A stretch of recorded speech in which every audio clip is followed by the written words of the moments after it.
오늘은 히브리서 13장 1절부터 17절까지 말씀을 가지고 삶의 제사라는 제목으로 함께 말씀의 은혜 나누고자 합니다.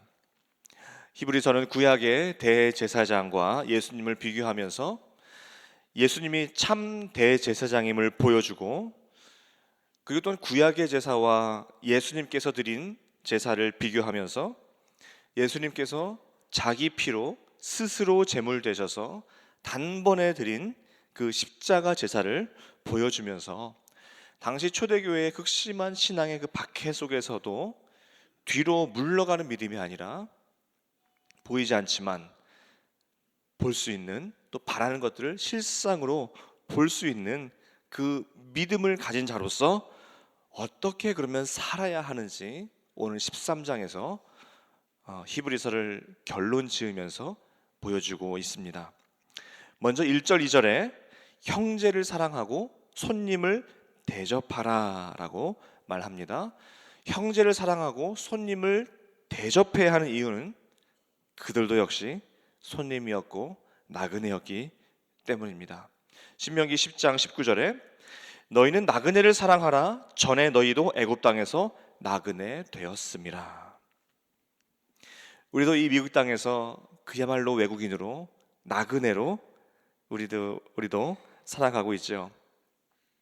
그러니 성경에서 말하고 있는 이 나그네 정신, 이 외국인 정신을 우리는 누구보다도 잘 알아요.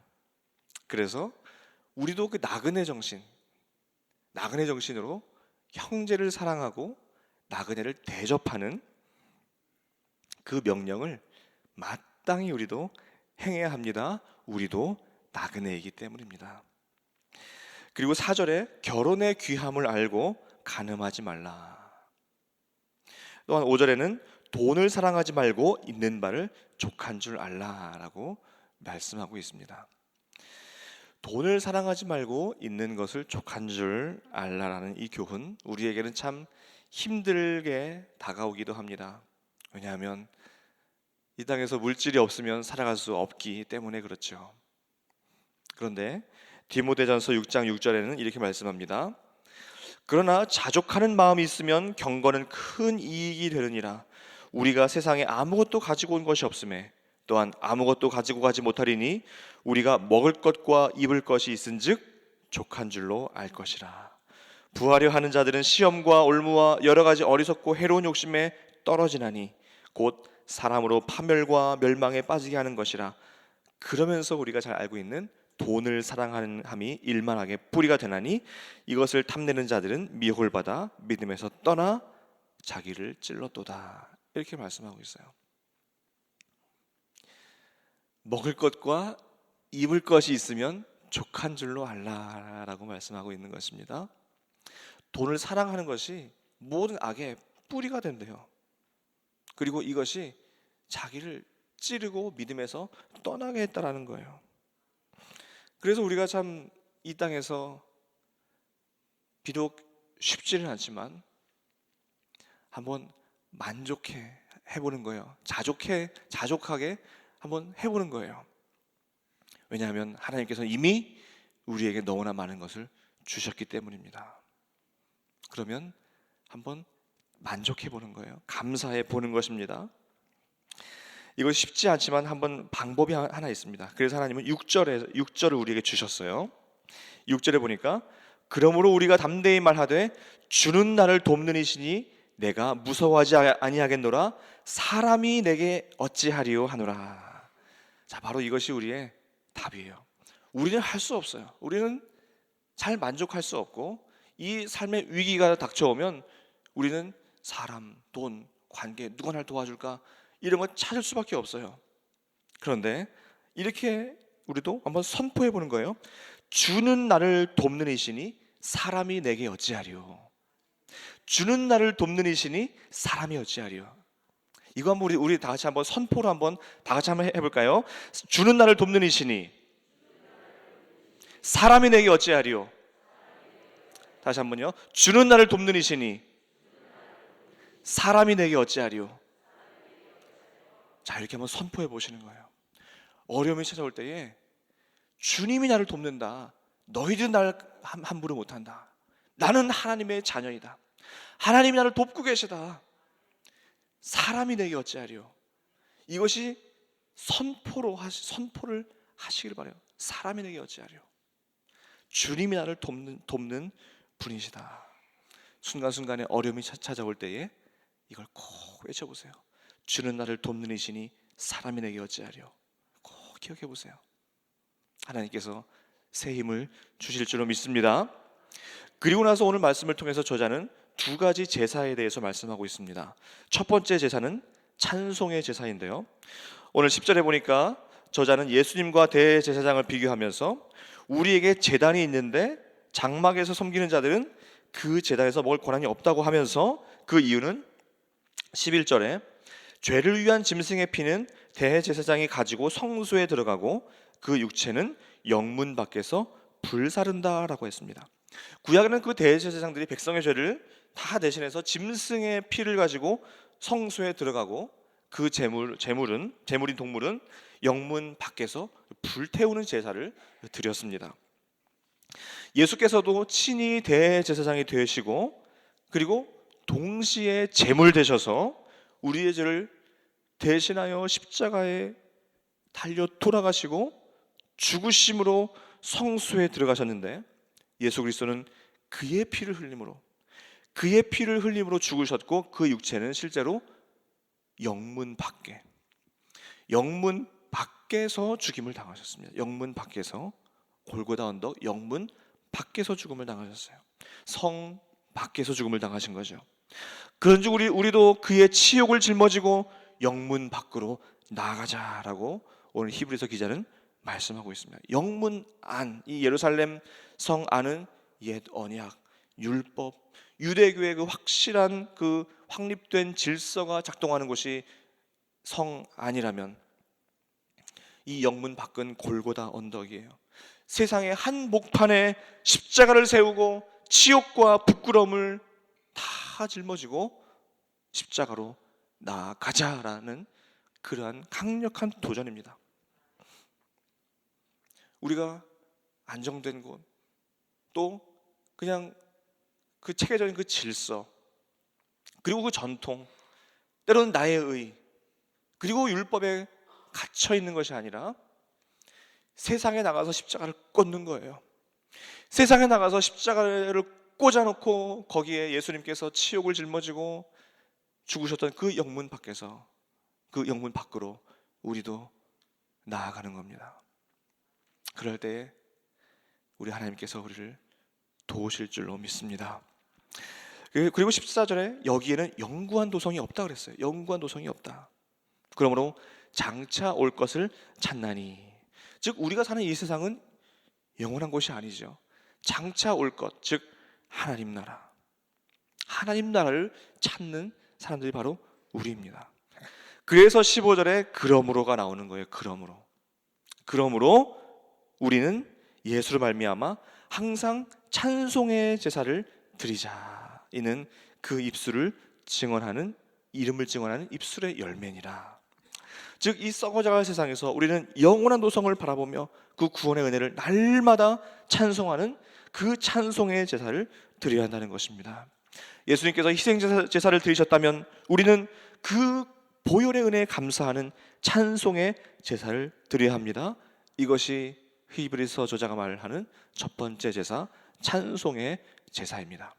두 번째 제사는 16절에 오직 선을 행함과 나누어 주기를 잊지 말라. 하나님은 이 같은 제사를 기뻐하시느니라. 아멘. 보세요. 선을 행하는 것과 서로 나누어 주는 것이 제사라 그랬어요. 참 놀랍죠. 선을 행하는 것과 서로 나누어 주는 것을 잊지 말라. 하나님은 이 같은 제사를 기뻐하신다. 선을 행하는 것이 제사래요. 예배래요. 예배. 나누어 주는 것이 제사라는 거예요. 예배라는 것입니다. 우리가 주일에 와서 교회에서 드리는 예배만이 예배가 아니라 선을 행하는 것이 예배예요. 나누어 주는 것이 예배입니다. 예배의 범위를 삶의 전반으로 확장시키고 있는 것입니다. 우리는 한 사람의 예배자로서 우리 삶 속에서 예배자로 살아가야 되고, 우리 삶 속에서 선을 행하고 서로 나누어 주는 그것이 바로 예배임을 기억하고 삶의 예배를 드리시기를 간절히 소망합니다. 저 문은 예배당을 나가는 문이 아니에요. 저 뒤에 있는 저 문은 이제 삶의 예배로 들어가는 문이에요. 이 예배당을 나서면서 이제는 예배 끝났네 이것이 아니라 삶의 예배로 들어간다는 말입니다. 왜 교회가 힘을 잃어갑니까? 주일에 예배는 있는데 삶의 예배가 없기 때문에 그래요. 주일날은 뜨겁게 예배를 드리는데 삶에서는 전혀 예배자의 모습이 보이지 않아요. 선을 행하거나 형제 사랑하는 것이 예배라고 했는데 그 모습이 없으니까 교회가 힘을 잃어갈 때가 참 많이 있어요. 하나님께서 영광 받으시지 않아요. 예배가 무엇입니까? 하나님께서 영광 받으시는 것이 예배인데 삶 속에서 하나님께 영광 받으시지 못해요. 삶의 예배가 드려지지 않는다는 이야기입니다. 우리 삶 속에서 우리 하나님이 영광 받으신 그 예배, 많은 믿지 않는 자들이 우리의 선을 행함으로 우리의 나눠줌을 인하여 하나님께 영광 돌리는 그런 삶의 예배가 드려지시기를 간절히 소망합니다. 그리고 오늘 히브리서 기자는 우리에게 참 의미 있는 교훈 하나 하고 있습니다. 그것이 17절 말씀인데요. 우리 17절 말씀 우리 다 같이 한번 읽어볼까요? 시작. 너희를 인도하는 자들에게 순종하고 복종하라. 그들은 너희 영혼을 위하여 경성하기를 자신들이 청산할 자인 것 같이 하느니라. 그들로 하여금 즐거움으로 이것을 하게 하고 근심으로 하게 하지 말라. 그렇지 않으면 너에게 유익이 없느니라. 아멘. 너희를 인도하는 자들, 교회의 지도자들 말하고 있습니다. 당시 교회의 지도자들에게 순종하고 복종하라. 그 이유는 무엇입니까? 그 이유는 그들은 너희 영혼을 위하여 경성하기를, 여기서 경성한다라는 말은 지킨다, 돌보다라는 뜻이에요. 지킨다, 돌보다. 그래서 우리가 잘 알고 있는 시편 127편에 하나님께서 성을 지키지 아니하시면 파수꾼의 경성함이 허사로다라고 그렇게 말하고 있죠. 예전 성경인데 파수꾼의 경성함이 허사로다. 파수꾼이 아무리 지켜도 헛되다. 그러니까 영혼을 경성한다라는 것은 영혼을 지킨다라는 뜻입니다. 너희 영혼을 위하여 경성하기를 자신들이 청산할 자인 것 같이 하느니라. 여기서 자신을 청산하는 자들이라는 이 말은 결산하다, 회개하여 보고하다라는 뜻을 가지고 있습니다. 그러니까 그러므로 그들로 하여금 즐거움으로 이것을 하게 하고 근심으로 하게 하지 말라. 그렇지 않으면 너에게 유익이 없느니라라고 말씀하고 있습니다. 이것을 조금 쉽게 번역한 새 번역 성경으로 다시 읽어드리겠습니다. 여러분의 지도자들의 말을 고지 듣고 그들에게 복종하십시오. 그들은 여러분의 영혼을 지키는 사람들이요 이 일을 장차 하나님께 보고드릴 사람들입니다. 그러므로 여러분은 그들이 기쁜 마음으로 이 일을 하게 하고 탄식하면서 하지 않게 해 주십시오. 그들이 탄식하면서 일하는 것은 여러분에게 유익이 되지 못합니다. 좀 쉽게 다가오시나요? 우리 교회에 참 하나님께서 목회자들을 세우셨습니다. 장로님들을 세우셨습니다. 오늘 하나님께서 우리에게 히브리서를 마무리하면서 하나님께서 세우신 그 영적 지도자들에게 순종하라라고 말씀하시는데, 목회자들은 성도님들의 영혼을 지키고 돌보도록 하나님께서 세우신 사람들입니다. 목사님들은 다른 일 안 해요. 어떻게 하면 좋은 말씀으로 준비해서 좋은 말씀을 선포할까? 어떻게 하면 공동체 성도님들을 돌아보고 신방이 필요한 분에게 찾아가고 전화하고 문자하고 기도합니다. 그리고 밤낮 가리지 않고 부르면 또한 달려갑니다. 영혼을 지키는 분들입니다. 또 그분들은 자신을 청산할 자인 것처럼, 즉 장차 하나님께 우리 성도님들을 올려드리고 하나님께 보고드릴 사람들처럼 하나님께 중보의 기도를 올려드리고 하나님께 아뢰드리는 거예요. 하나님, 이 성도님 도와주세요. 하나님, 이 성도님 돌봐주세요. 라고 보고드리는 그러한 분들이에요. 그분들로 하여금 즐거움으로 이 일을 하게 하고 근심으로 하게 하지 말라라고 말하고 있어요. 그 이유가 무엇이에요? 그렇지 않으면 너희에게 유익이 없느니라. 교회의 지도자들이 근심으로 사역을 한다면 공동체도 힘들어집니다. 예배가 힘들어져요. 교회가 힘들어져요. 유익이 없어요. 목회자는 마땅히 하나님께서 주신 힘으로 사역합니다. 그러나 동시에 성도님들의 주시는 힘이 필요합니다. 성도님들이 주는 위로가 필요하고 성도님들이 또 즐겁게 또 해주셔야 돼요. 즐겁게 사역하고 뛰어다녀야 하는데 근심하면 목사님들도 힘들어요. 그러면 어떻게 해야 됩니까? 바로 18절 말씀대로 해주시면 됩니다. 18절 말씀대로요. 18절 말씀, 우리를 위하여 기도하라. 우리가 모든 일에 선하게 행하려 함으로 우리에게 선한 양심이 있는 줄을 확신하노니. 아멘. 우리를 위하여 기도하라. 기도해 주세요. 모든 목회자들은 다 모든 일을 다 선하게 하기 위해서 선한 양심을 가지고 그렇게 달려가고 있는 분들입니다. 그래서 기도해 주세요.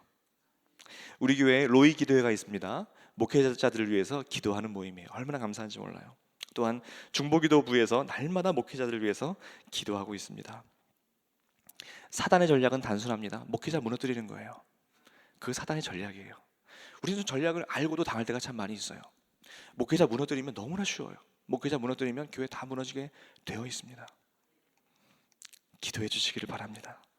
하나님께서 이 피로 값주고 사신 예수님의 존귀한 이 몸된 공동체, 사랑하는 성도님들이 피땀 흘려 지금까지 일구어온 이 건강한 이 공동체, 성숙하게 빚어오신 이 공동체, 눈물과 땀과 희생으로 지금까지 빚어져 오신 이 참 존귀한 이 공동체, 이 공동체를 위해서 목회자를 신뢰해 주시고 순종해 주시고 근심이 아닌 즐겁게 사역하실 수 있도록 오늘 18절 말씀대로 기도해 주시기를 간절히 부탁드리겠습니다.